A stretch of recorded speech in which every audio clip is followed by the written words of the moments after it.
Number 3, Chapter 13, Number 3, explain how time lags in discretionary fiscal policy making could thwart the efforts of Congress and the President to stabilize real GDP in the face of an economic downturn. Is it possible that these time lags could actually cause discretionary fiscal policy to destabilize real GDP? You probably would know if something says, is it possible? The answer is always going to be yes. It very rarely would be something impossible, especially in economics.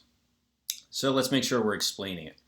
Time lags, there are two kinds of lags. There are inside lags, that's the time it takes to enact the policy, because we're focusing on discretionary policies being done for a reason to address a particular concern. So there are inside lags and there are outside lags, and that's the time it takes for the policy to take effect. So the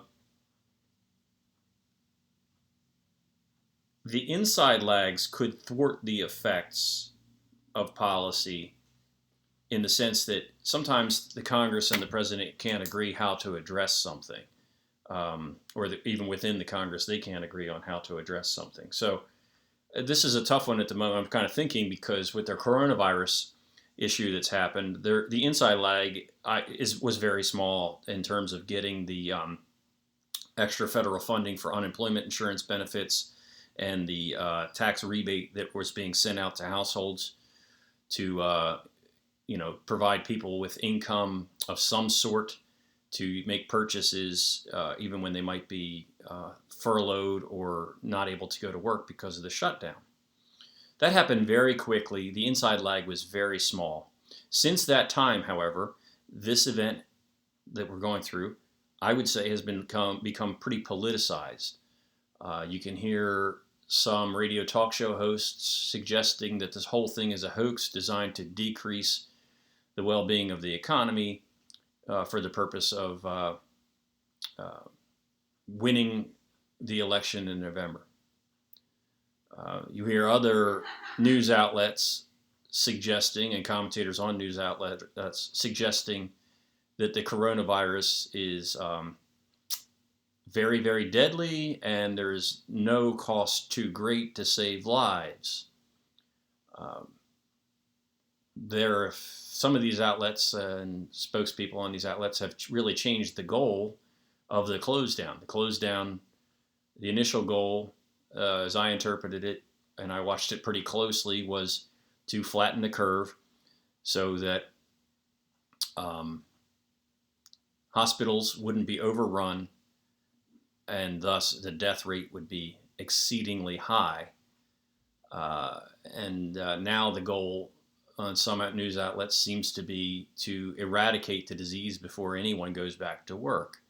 That wasn't the original goal, so maybe subjectively we could say, hey, that should have been. I don't know, but what I'm saying is we have some sources of information out there that have moved to one side, and some sources of information out there that have moved to the other side, and they're pretty extreme. And these are very much around political lines. Now, if another policy is discussed, my prediction is that the inside lag would be much longer than it was for the first round of discretionary fiscal policy. So that's the inside lag. The outside lag is how long it takes to take effect.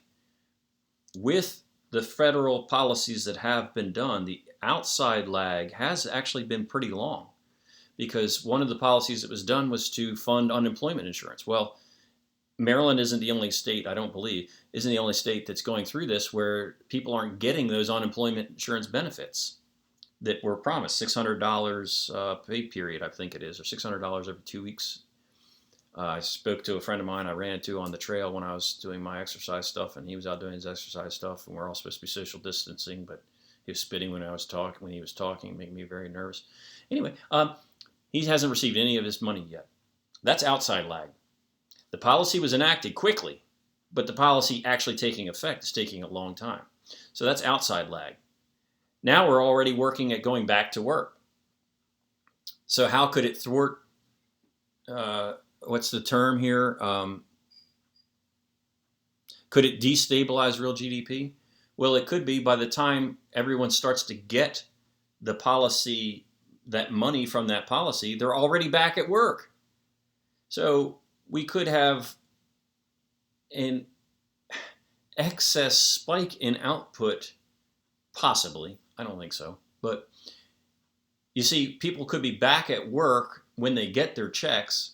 So the check that was designed to keep people just going is now going to be like almost like free cash on top of payments. Of course, we know people are behind on things, and it won't be that far of an effect, but it could be, okay? Perhaps in a different situation or something. Or coupled with monetary policy actions, which are also happening. We could have simultaneous impact due to lags of fiscal policy and monetary policy, and it could be essentially too much. So it could be destabilizing to the economy due to these lags. So hopefully I've teased out, using our current example, inside lags, outside lags, and a little bit on how, yes, the policy could arrive so late that it's too late, and now it's too much. I hope I got there for you. That's 13.3.